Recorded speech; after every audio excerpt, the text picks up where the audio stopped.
Olá, jovem! Eu sou o Gabo Ferreira e esse é o Carreira Sem Fronteiras. Tudo pronto para a aventura de hoje? No episódio de hoje, a gente vai conversar com a Eliane, que nasceu e cresceu lá em Santos e estudou arquitetura. Mas, em determinado momento da vida dela, ela resolveu ir viver lá no interior de São Paulo, São José do Rio Preto, uma cidade que fica lá pros lados da terra dos meus pais, Birigui, a Massachusetts brasileira. Lá a Eliane trabalhou com arquitetura em empresas bacanas e teve uma carreira bem sucedida. Mas depois de uma virada na vida, ela recebeu uma herança e resolveu se mudar para os Estados Unidos. No início, ela se arrependeu um pouco da escolha, mas hoje ela tá bem feliz. Ela tem algumas coisas legais pra contar pra gente, inclusive como é estudar lá, porque a Eliane foi fazendo uma faculdade lá nos Estados Unidos. Olha que bacana. Vamos lá então pra essa conversa.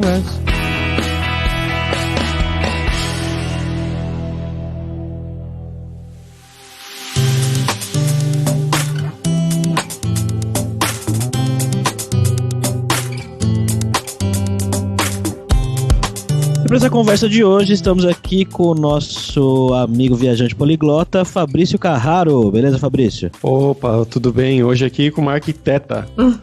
Então bora lá para essa conversa.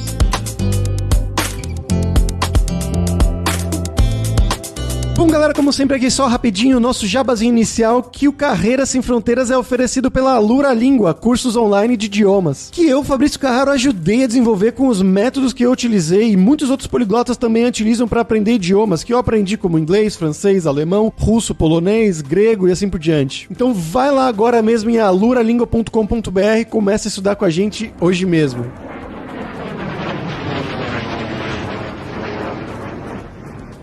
Bom, Eliane, você é do Brasil, claro, e você falou pra gente que você é de Santos antes. Como que você chegou aí nos Estados Unidos, aí em Gainesville, né, perto de Orlando? Bom, eu sou nascida e criada em Santos, fiz a faculdade lá em Santos, sempre fiz estágio na minha área lá, tive sorte, tive bons professores e bons chefes no começo da carreira. Depois de um tempo de formada, 1 ano, eu resolvi mudar para o interior, para São José do Rio Preto. O campo de arquitetura e construção civil no geral, nessa época, 2008, no Brasil, estava muito bom. E Rio Preto tem milhares de condomínios, então, assim, tinha muita parte para crescer da cidade, como realmente cresceu, desenvolveu pra caramba. Chegando em Rio Preto, eu trabalhei por 3 anos e meio num conceituado escritório de arquitetura e design de interior. Lá eu fiz muita parte residencial, parte comercial, industrial, fábricas de refrigerante, clínicas odontológicas, hospitais, enfim. Depois disso, me surgiu uma oportunidade para integrar o time da MRV Construtora, que foi assim um novo leque da arquitetura que se abriu pra mim, porque até então eu sabia a parte de high-end da arquitetura, né? E dessa vez foi uma coisa assim, mais pé no chão, apartamentos de 45 metros quadrados, onde você tem uma família completa, às vezes até 5 pessoas morando. Depois de 2 anos lá, pela experiência que eu acabei ganhando nessa empresa, eu virei arquiteta do TJ. Não era concurso, era um consórcio de 2 empresas da área da construção civil que estavam prestando serviços de arquitetura pro TJ de São Paulo. Eu fiquei, então, no setor de São José do Rio Preto mesmo. Eu ainda trabalhava com 17 cidades ali em volta. Tudo interior de São Paulo, aquelas estradas maravilhosas para viajar, BR-153, enfim. Era tenso.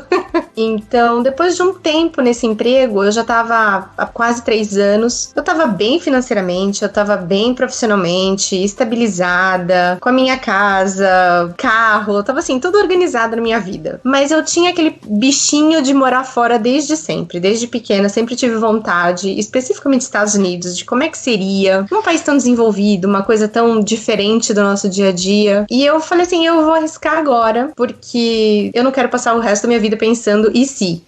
E aí eu apliquei para um mestrado de arquitetura, apliquei na University of South Florida, que fica em Tampa. Não fui aceita, porque eu fui com o pensamento de brasileiro, né? Vou pagar, tô com dinheiro na conta, eles vão me aceitar. Não foi assim. Tinha limite de alunos por sala, tinham mais pessoas aplicando do que o limite, então lá para meados de março eu recebi a resposta de que eu não havia sido aceita. Nisso eu fiquei apavorada, porque eu já estava morando nos Estados Unidos, eu já tinha saído do meu emprego, eu já tinha alugado a minha casa, vendido meu carro, então me deu aquele desespero de o que eu vou fazer agora, porque a hora que eu precisar voltar eu não tenho pra onde correr. E aí já tinha começado a crise no Brasil, né? Então assim, eu saí de um baita emprego com um baita salário, e se eu precisasse voltar agora, o que ia ser de mim? Aonde eu ia trabalhar? Arrisquei, apliquei para outras 2 faculdades. Eu tava bem focada em Flórida, por causa do clima. Alguns amigos falavam, por que você não tenta Boston, Nova York, vai para outros lugares, Arizona? Mas minha preocupação muito era acostumar com o clima, sabe? Já era uma mudança e tanto você sair do seu país para outro. Para chegar numa coisa muito diferente, eu não tava preparada, nem psicologicamente para isso. Acabei sendo aceita na faculdade da University of Florida. O campus principal é em Gainesville. E fui aceita também numa outra de Tallahassee, a Florida Agricultural and Mechanical University. Nas 2 eu fui concedida bolsa de estudos. É uma bolsa própria para quem é de países latinos. Ela se chama Latin American Caribbean. Então, Venezuela,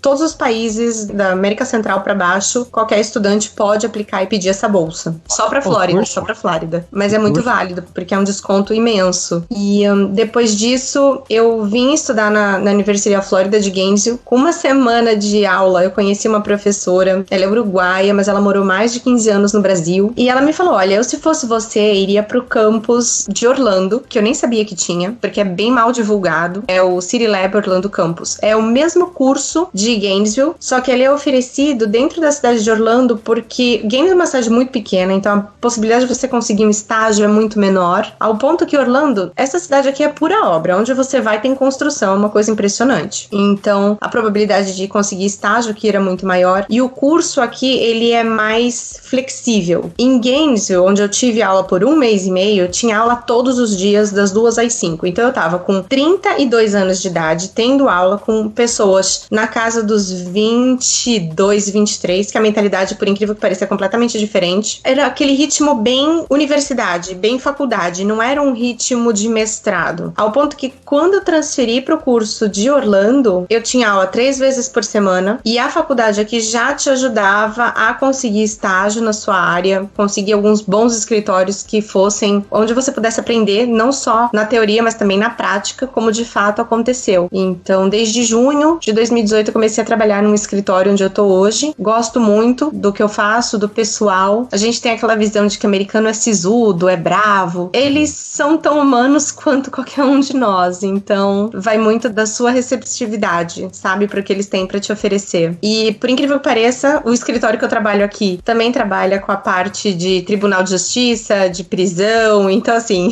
mudei de país, mas o foco acabou continuando mesmo, sem querer. E qual o curso que você tá fazendo? Eu tô fazendo um mestrado de arquitetura. No Brasil, a gente tem a mania de ter o foco, né? O mestrado vai ser mestrado em alguma coisa, em meio ambiente, ou ele é mais direcionado. Aqui não. A graduação para eles aqui, eles precisam fazer para poderem se tornar arquitetos licenciados, porque normalmente os cursos de bacharelado aqui, eles vão ter 4 anos. E o meu no Brasil já tinha 5. É uma sequência, né? Vamos por assim, uma continuação do bacharelado para eles. Não é nada específico como a gente tem no Brasil. E antes de ir pra aí, Eliane, qual foi a sua formação no Brasil? O que você estudou? Eu fiz arquitetura e urbanismo na Universidade de Santa Cecília, em Santos. Olha só, minha irmã tá indo estudar lá agora. No Santa Cecília? É, ela que ela vai começar estudar? Biologia marinha. Ah, é uma faculdade que tá muito forte, é uma universidade que tá muito forte mesmo na cidade. Pra você ter uma ideia, quando eu comecei o curso lá, até o meu 2º ano, não tinha nenhuma turma de arquitetura formada, o curso não era nem reconhecido pelo MEC ainda.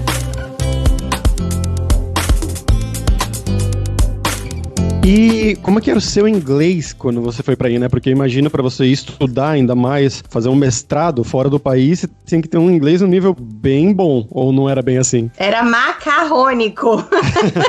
Eu tinha feito inglês dos 10 aos 17 no CCB, também em Santos. E aí você tinha aquela visão de que, né, nossa, eu estudei 7 anos de inglês, eu sei inglês, eu posso ir pra qualquer lugar que eu me viro. A hora que você chega aqui, você fala, gente, aquele cursinho de 2 vezes por semana não é tudo isso que eu achava, não. Logicamente, conseguia me comunicar, mas nada como o dia a dia, como realmente interagir com o pessoal local é que te beneficia. Não tem jeito. E tem toneladas de brasileiros aqui na região e eles conseguem viver aqui há mais de 15 anos falando um inglês tão pobre que você fala, gente, como é que consegue? E a pessoa se vira bem. É, sim. Mas na sua classe aí do mestrado, por exemplo, ou no seu trabalho, a maioria são americanos mesmo ou tem muitos estrangeiros também? Muitos estrangeiro. No mestrado que eu tô, por acaso, nós somos em 5 brasileiras.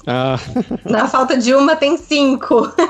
E no trabalho, a maioria é americano, só tem uma moça que é da República Dominicana, mas tem muito brasileiro por aqui. E Eliane, como foi o processo de visto pra você entrar no país, conseguir estudar? Foi tranquilo isso? Olha, todo o começo foi bem dificultoso, porque eu não achava informações na internet. Em 2016, eu comecei o processo de validação do meu diploma de arquitetura aqui nos Estados Unidos. E eu não achava informação. Então, assim, eu ligava milhares de vezes, pegava informação, me passavam outro número, outro setor que eu tinha que falar. Do mesmo jeito que a gente no Brasil tem o Conselho de Classe de Arquitetura e Urbanismo, o CAU, aqui eles também têm o conselho de classe deles, que se chama NCARB, National Council Architectural Registration Board, alguma coisa assim. Não lembro exatamente a sigla, mas o nome é NCARB. Eu ligava pra eles, eu mandava e-mail pra ver o processo. Então eu tive que pegar todo o sílabus da minha faculdade, que é o que descrevia todo o meu curso durante 5 anos, cada matéria, o que foi ensinado em cada matéria. Tive que traduzir tudo isso, eram umas 250 páginas, eu gastei uma nota de tradução, junto com o meu diploma, enviei tudo isso pro NCARB. Depois que você paga uma taxa de aproximadamente $3 mil,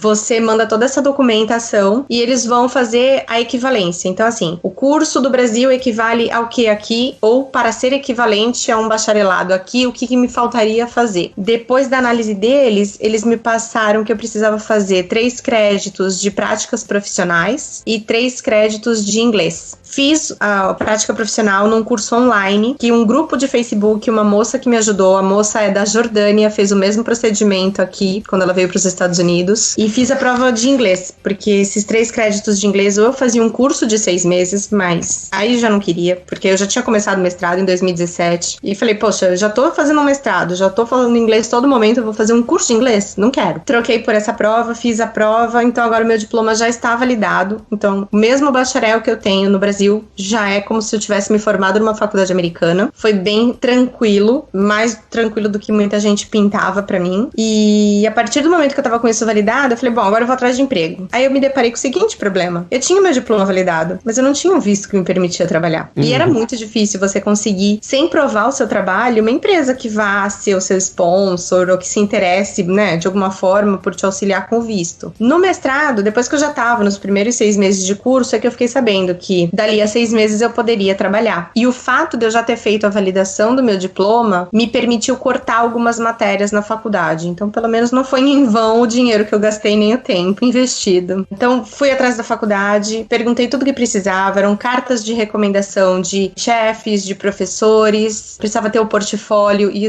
a dinâmica de portfólio deles pro nosso do Brasil é completamente diferente. Então, eu tive que aprender como é que eles queriam que fosse apresentado o portfólio, fazer esse portfólio. Tive que fazer uma prova, o TOEFL, que acho que, não sei se você teve que fazer, ou alguém que saiu do país, mas normalmente tem que fazer essa prova, ou o IELTS, mas aqui a faculdade dava preferência pelo TOEFL. É a prova de proficiência de inglês, né? Isso. E o GRE, que é uma prova, ela tem lógica, ela tem matemática e ela tem português. É uma coisa específica para quem vai fazer mestrado. Quem vai fazer qualquer curso undergraduate não precisa, mas quando é graduate precisa. Tinha português na prova? Tinha interpretação de texto, tinha matemática e raciocínio lógico.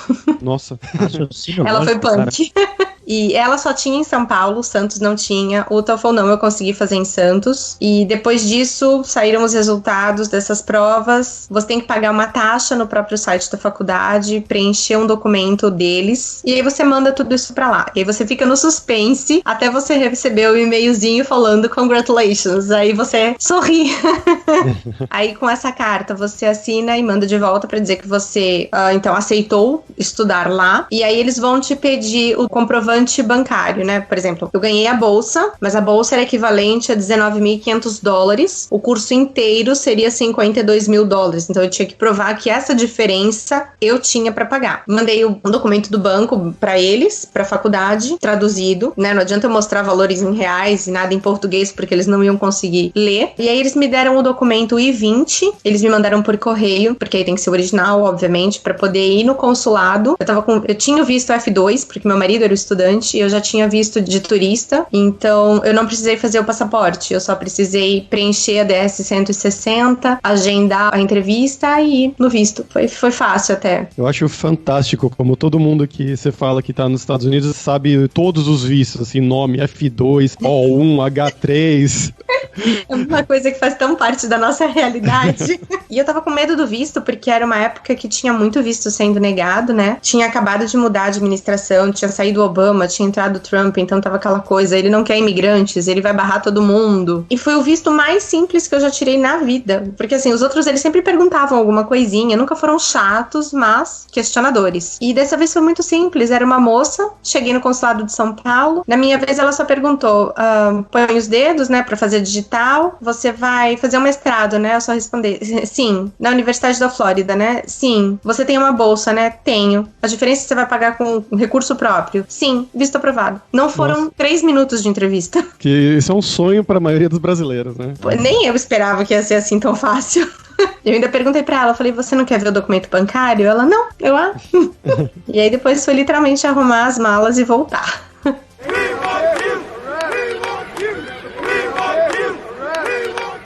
E, Eliane, hoje você tá trabalhando aí, né? Tô sim. Qual é o seu cargo aí hoje em português? Como eu não sou licenciada aqui e eu ainda tô estudando, eles me chamam de intern/project coordinator. Então seria estagiário/coordenador de projetos. Ele colocou esse coordenador de projetos por causa da minha experiência, da minha bagagem. Eu não sou um puramente intern, né? Intern seria uma coisa assim, eu tenho 23 anos, não tenho experiência nenhuma de trabalho, tô começando minha carreira profissional agora. Aí eu seria puramente estagiário. E por que a empresa que você trabalha hoje te contratou, né? O que pesou aí, você acha, na hora da contratação? A experiência que você tinha aqui no Brasil, o curso que você tá fazendo, o fato de você falar inglês bem? Olha, foi uma combinação de fatores, porque eu já tinha feito entrevista nesse escritório no comecinho de 2017, quando eu ainda tava com o visto de acompanhante do meu marido que tava estudando, não era eu, então eu não poderia trabalhar, não poderia nada. Mas eu falei, eu vou em busca de fazer entrevista, fazer contatos, vai que alguma empresa resolve patrocinar o visto. E ele tinha feito um anúncio no site do AIA, que é como se fosse o nosso IAB no Brasil, Instituto dos Arquitetos Brasileiros, só que aqui é a Associação dos Arquitetos, enfim, americanos. E eu fui, mandei meu currículo. Minha surpresa é que no dia seguinte eu recebi uma ligação e era ele perguntando se eu poderia ir no escritório, se eu teria disponibilidade para conversar com eles. Fui. E ele falou a verdade, olha, o que muito interessou pra gente, você saber os programas que a gente usa, né, os softwares que a gente usa aqui no escritório, a sua experiência com obra pública, porque, como eu disse, eu era PJ do Tribunal de Justiça, e na época ele falou, não, então vai atrás de advogado pra gente ver, a gente já entrou uma vez com o processo, a pessoa era do Peru, mas a pessoa simplesmente sumiu no meio do processo, eu não sei se ela continua nos Estados Unidos, se ela morreu, se ela foi embora, só que eu achava que era muita areia pro meu caminhãozinho, sabe? Eu falei, gente, a empresa não vai bancar meu visto, eles não sabem o meu trabalho, eles não sabem como é que eu sou, e eu não dei mais resposta pra ele. Você sumiu igual peruano. Mais ou menos isso, né? Perdidão. Aí, no começo de 2018, já mais de um ano dessa entrevista de trabalho, quando eu pude começar a trabalhar, eu mandei um e-mail pra ele. E eu falei, olha, não sei se você lembra de mim, eu fiz uma entrevista com você no passado, assim. Ele, lembro, fico feliz de ver que você tá trilhando os caminhos certos, que bom, venha conversar. E aí, fui contratada.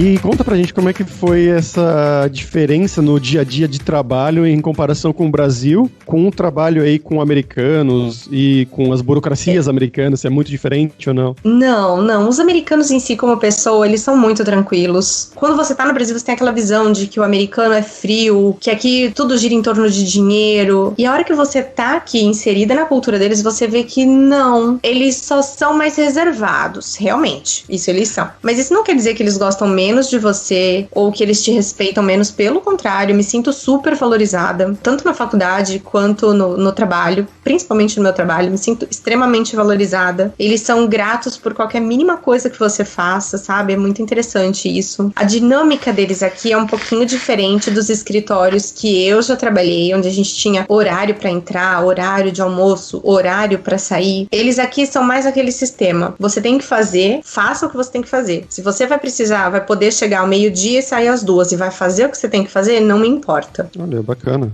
Isso pelo menos assim, o escritório que eu estou trabalhando. De outras amigas que eu vejo, eles também são bem flexíveis. E o bom é que eles entendem o nosso horário maluco de faculdade, porque a gente tem aula segunda-feira das 2:30 da tarde às 4, a gente tem aula terça-feira das 10:30 da manhã, 1:30, então são uns horários muito loucos. Mas eles são bem flexíveis, bem flexíveis. Esses horários da faculdade, mudando assim um pouquinho o foco, foi uma coisa que mais me chocou, porque normalmente no Brasil, quando você vai ter aula, independente do curso que vai ser, você tem o horário certo, toda semana naquele horário, naquele dia, né? Pelo menos a minha faculdade era de segunda a sexta, das 6:30 às 10:30, cravado. E aqui você tem esse jogo de você escolhe a matéria que você quer fazer, quando que você quer fazer essa matéria, se vai ser nesse semestre, no semestre que vem, se vai ser no summer. Agora eu consigo entender, mas no começo foi bem difícil. Imagino. E você e seu marido, né? Vocês têm amizades aí no dia a dia com americanos ou só com brasileiros? Vocês estão na bolha? Não, pelo contrário. A gente tava morando em Metro Oeste, que é um bairro, assim, notadamente conhecido como brasileiro.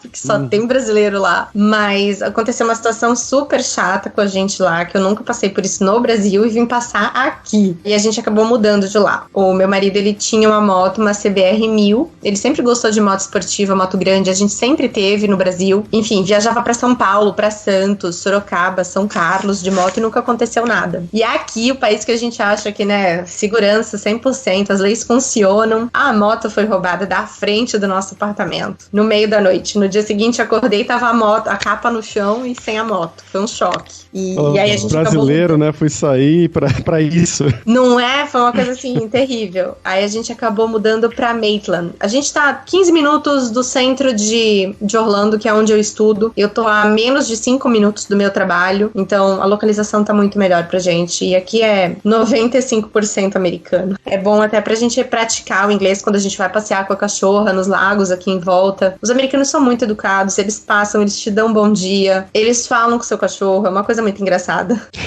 Engraçado que eu já ouvi falar muitas coisas diferentes de americano. É engraçado, né? Como cada pessoa tem uma experiência diferente. Eu acho que tudo depende do lugar que você tá, de como você se posiciona pra eles também, né? Por exemplo, o americano, ele não... Vamos por assim, tem pessoas que estão aqui, são brasileiras e só falam mal do Brasil. Só falam mal do Brasil. Quando vai conversar com o americano, ai, porque no meu país isso assim, assim, assim. Os que eu tenho contato, eles não gostam que você fale mal do seu país. Eu acho que na cabeça deles fica assim, poxa, se você é de lá e tá falando mal de lá, o que você vai falar daqui?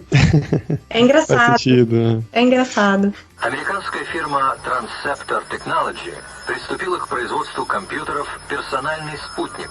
Bom, agora vamos para o nosso momento viajante poliglota aqui com o Fabrício Carraro. E aí, Fabrício, o que você tem de legal pra falar pra gente aí dos Estados Unidos? Cara, eu morei lá, na verdade, fiz um programa de Work and Travel, né, que é esse programa que você vai nas férias da universidade pra trabalhar lá por 2-3 meses, ganhar um dinheirinho e melhorar o seu inglês. E eu concordo com isso que a Eliane falou, que eu tinha uma imagem também, tipo, americana, não sei o que, né? Essa imagem que a gente geralmente tem no Brasil. E chegando lá, eu fui tão bem tratado, mas tão bem tratado. Eu fiquei na Virgínia, na capital da Virgínia, que é Richmond, e lá, tipo, é um lugar pequeno até, assim, não é um lugar, uma cidade grande, nem nada assim, mas mesmo assim, as pessoas foram tão abertas, tão simpáticas, assim, que mudou completamente a minha visão. Eu também viajei um pouquinho para outras cidades ali, como New York, Washington, algumas ali perto também na região, e mudou completamente a minha visão. Ela que tá ali perto de Orlando, né, que a gente pode falar de dica cultural, são os parques, né, da Disney, Universal, e, bom, tem Miami, que também é mais ou menos perto dali, então tem bastante coisa pra ver onde ela tá.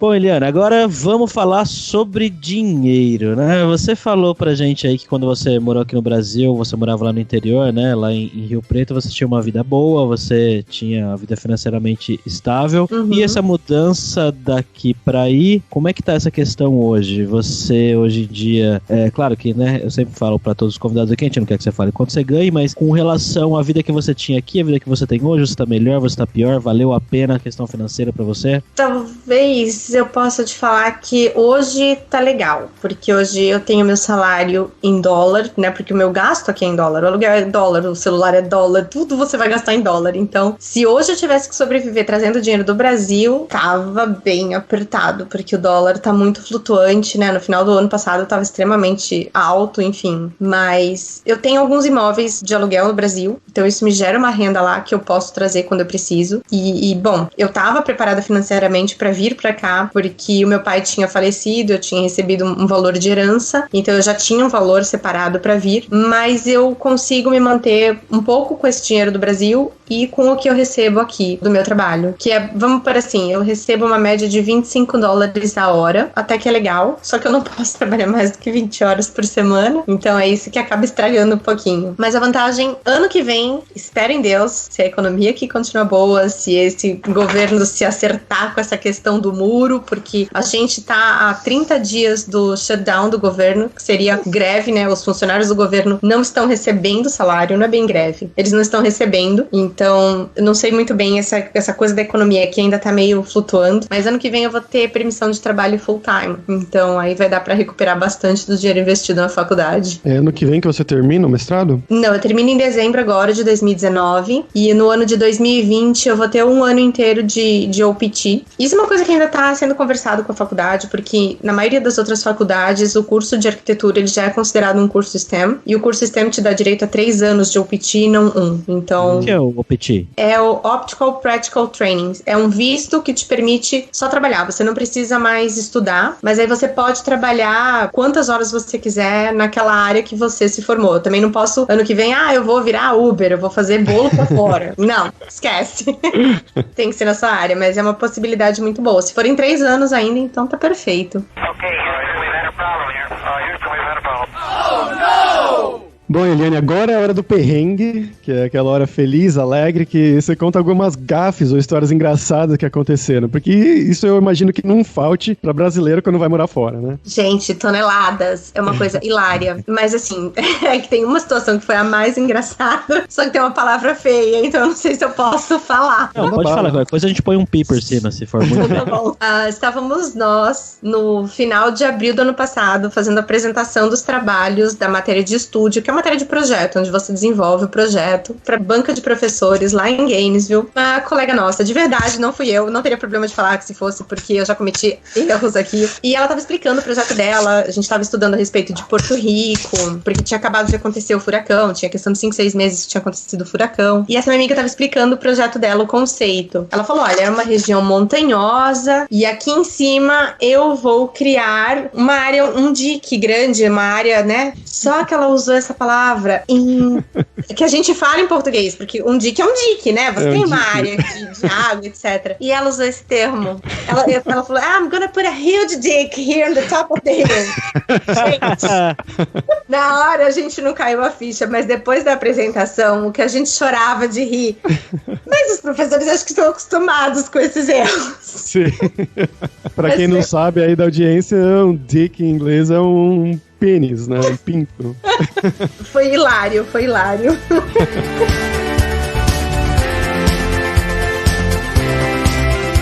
Bom, Eliane, queria agradecer aí sua presença, contando um pouco aí da sua história, da sua experiência pra gente. Muito obrigado. Obrigada, espero que possa ajudar outras pessoas que estejam passando pelo mesmo perrengue que eu passei. Com certeza. E você quer divulgar alguma rede social sua ou não?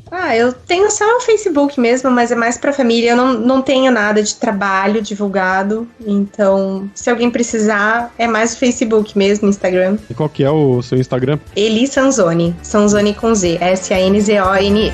Perfeito.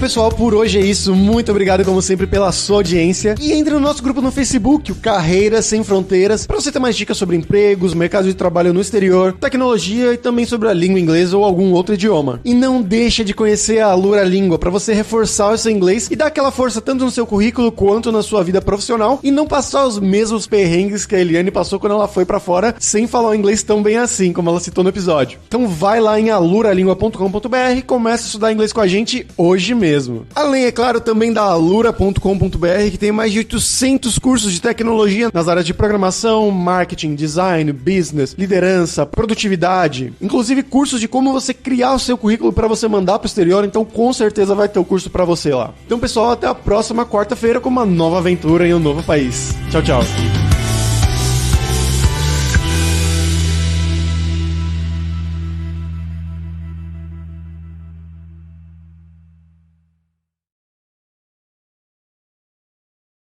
Este podcast foi editado por Radiofobia, podcast e multimídia.